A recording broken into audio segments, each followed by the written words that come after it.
हमारी प्रेस वार्ता है, इसका संदर्भ जो ड्रग्स के खिलाफ हमारी एक जो मुहिम है उसके संदर्भ में है। जैसे कि आप सभी जानते हैं कि हमारी जो ये कार्रवाई है ड्रग्स के खिलाफ प्रॉपर्टी का अटैचमेंट, इनके खिलाफ जो पेड एनडीपीएस की कार्रवाई है वो सतत जारी है और लगातार चल रही है। इसी कड़ी में, इसी श्रृंखला में जम्मू पुलिस ने करीब 33 करोड़ रुपए की हेरोइन जो है वो आज जम्मू बस स्टैंड के इलाके से बरामद की है। जम्मू बस स्टैंड को एक सूचना मिली कि दो संदिग्ध व्यक्ति उस इलाके में एक बैग के साथ कोई वस्तु जो कि काफ़ी भारी मात्रा में है वो लेकर कहीं बॉर्डर इलाके से बस स्टैंड की तरफ आ रहे हैं। तो लिहाजा जब वहाँ पर नाकाबंदी की गई और जब हमने सर्च की तो एक संदिग्ध व्यक्ति हमने उसमें से गिरफ्तार किया।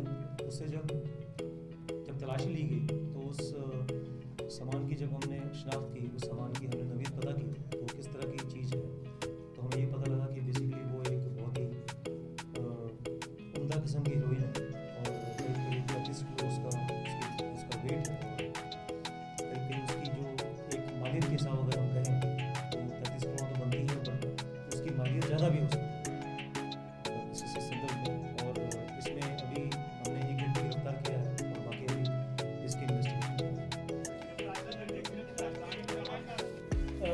इस संदर्भ में अभी इन्वेस्टिगेशन चूँकि जारी है तो मैं आपको एक चीज़ और बताना चाहूँगा कि जैसे जम्मू प्रांत के सभी ज़िलों में हमने एक मुहिम और भी शुरू की है जिसमें प्रॉपर्टी अटैचमेंट, जो कि ड्रग पेडलर्स से जो इन्होंने ड्रग के संदर्भ में प्रॉपर्टी एक्वायर की है उस पैसे से, उसकी भी हमने फाइनेंशियल इन्वेस्टिगेशन काफ़ी सारे ज़िलों में की है। तो पुंछ के ज़िले में करीब 40 लाख की मालियत की प्रॉपर्टी हमने जब्त की है। रजौरी में करीब 4 करोड़ के आसपास की मालियत की प्रॉपर्टी हमने जब्त की है। कठुआ में करीब 70 लाख, सामा में करीब 1 करोड़ और रियासी में करीब 24 लाख और जम्मू में करीब 8 करोड़ के आसपास। सो कुल 14 करोड़ के आसपास मालियत की प्रॉपर्टियाँ जो हैं वो भी हाल में अटैच हुई हैं।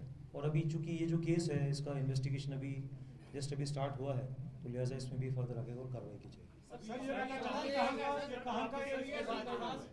ये अभी ये जो एक्यूज हमने गिरफ्तार किया है ये पंजाब से है और अभी जो फर्दर इन्वेस्टिगेशन है इस केस में भी जारी है। सर, ये मौत का सामान इसने कहां से लाया था, कुछ पता? अभी इसकी इन्वेस्टिगेशन जारी है और ये देखने में आ रहा है कि ये सामान जो है एक बॉर्डर इलाके से कहीं से लिया है। अब यही शिनाख्त करनी है कि वो किस इलाके से और किसने दिया है सामान। अभी इसकी एक ही व्यक्ति है या और भी है? अभी इसमें इन्वेस्टिगेशन में भी और भी पता लगेगा कि ये पूरा ग्रुप क्या है और इतनी ज़्यादा तादाद में जो हीरोइन आई है वो आई कहाँ से और ये कहाँ जाना था उसको, ये नहीं अभी पता है। ये मैटर ऑफ इन्वेस्टिगेशन। ऐसा काम कर रहा था, इसके बारे में बताइए। अभी इन्वेस्टिगेशन का मसला है, चूंकि अभी हम नहीं कुछ कह पाएंगे, लेकिन चूंकि ये सीजर हुआ है तो ये हमारी बड़ी कामयाबी रही कि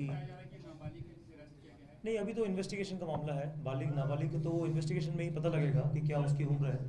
तो लिहाजा हाँ, मतलब पंजाब के संदर्भ में जो है गिरफ्तारियां पहले भी हुई हैं और जैसे लोकल भी हमने अरेस्ट किए हैं। ऐसा नहीं है कि सिर्फ पंजाब से गिरफ्तारियां हुई हैं, बट ये चूंकि एक ट्रांजिट रूट भी है और कंजम्पशन रूट भी है तो उसके लिए अभी इन्वेस्टिगेशन अभी जारी है। सर, क्योंकि ये बॉर्डर से आ रहा था और शहर की तरफ आ रहा था, क्या ये रूल आउट किया जा सकता है कंसाइनमेंट, ड्रोन ड्रॉपिंग या पाकिस्तान का भी हाथ हो सकता है? अब इसमें तो इन्वेस्टिगेशन का मामला रहेगा कि इसमें उसकी नवीयत क्या है, वो कैसे आया है, अभी इन्वेस्टिगेशन चलेगी। सर, ड्रग पेडलिंग के में एक्शन के अगेंस्ट जो है, जैसे आपने बताया कि प्रॉपर्टीज अटैचमेंट के जो है वो इनिशिएटिव लिए जा रहे हैं पुलिस द्वारा, साथ ही जो है वो पब्लिक सेफ्टी एक्ट के तहत भी जो है कुछ केसेस रजिस्टर किए जा रहे हैं। तो कितना अहम आप जो है पीएसएस को मानते हैं कि ये कितना जो है ड्रग पेडलिंग को कंट्रोल करने में सक्षम हो रहा है? ड्रग पेडलिंग के खिलाफ पीएसए सिर्फ एक हिस्सा है उसका, लेकिन उसमें इन्वेस्टिगेशन भी है, बैकवर्ड एंड फॉरवर्ड लिंकेजेस की, उसमें रिकवरी है, उसमें अरेस्ट है, प्रॉपर्टी का अटैचमेंट है, उसमें डी एडिक्शन का मामला भी है। तो लिहाजा ये कॉम्प्रिहेंसिव पैकेज की तरह काम करता है। सर, क्या कोई फिगर शेयर हो सकते हैं कि जम्मू जोन में पिछले 6 से 7 महीने में कितने केसेस ऐसे जो पीएसएस के में रजिस्टर हुए हैं? पीएसए में जो जम्मू में हमने किए, पीएसए में एनडीपीएस में किए हैं वो हमारे पास आंकड़े हैं। तो 23 लोग हमने पिट एनडीपीएस में, जम्मू सांबा कठुआ में, उनको पिट एनडीपीएस हमने लगाकर अंदर रखा। तो लिहाजा अभी और भी इनके खिलाफ एक मुहिम जो है वो पूरे जोन में जारी है और आगे भी चलेगी। सर कुछ और भी एसोसिएट्स होने वाला था, online election commission of India ने भी और भी एसोसिएट्स इसके जम्मू में हैं जो अरेस्ट हो सकते हैं, लाइक अभी इन्वेस्टिगेशन का मामला है, अभी गिरफ्तारी और भी होंगी इसमें। अब ये तो इन्वेस्टिगेशन का मामला हुआ कि इसमें इस संदर्भ में इसमें जो भी आप इसमें हम कहेंगे तो भी इन्वेस्टिगेशन के बाद ही हम कुछ कह पाएंगे कि फर्दर इसमें कार्रवाई क्या है। ठीक है, thank you very much for the, thank you. एक गुजारिश है, अगर किसी मीडिया कर्मी को इसका नाम या जगह रहने वाले का पता चल गया है तो वो काइंडली ना बताएं, क्योंकि इन्वेस्टिगेशन प्रभावित होती है कि ये किस गांव का है। आप में से कोई बता रहा था कि हमें कोई गांव, तो बताने की जरूरत नहीं, क्योंकि रिसेंटली है, आपको पता है, हमें उसके गांव में पहुंचेंगे तो फिर कुछ नहीं मिलेगा। अगर आप पहले ही बता देंगे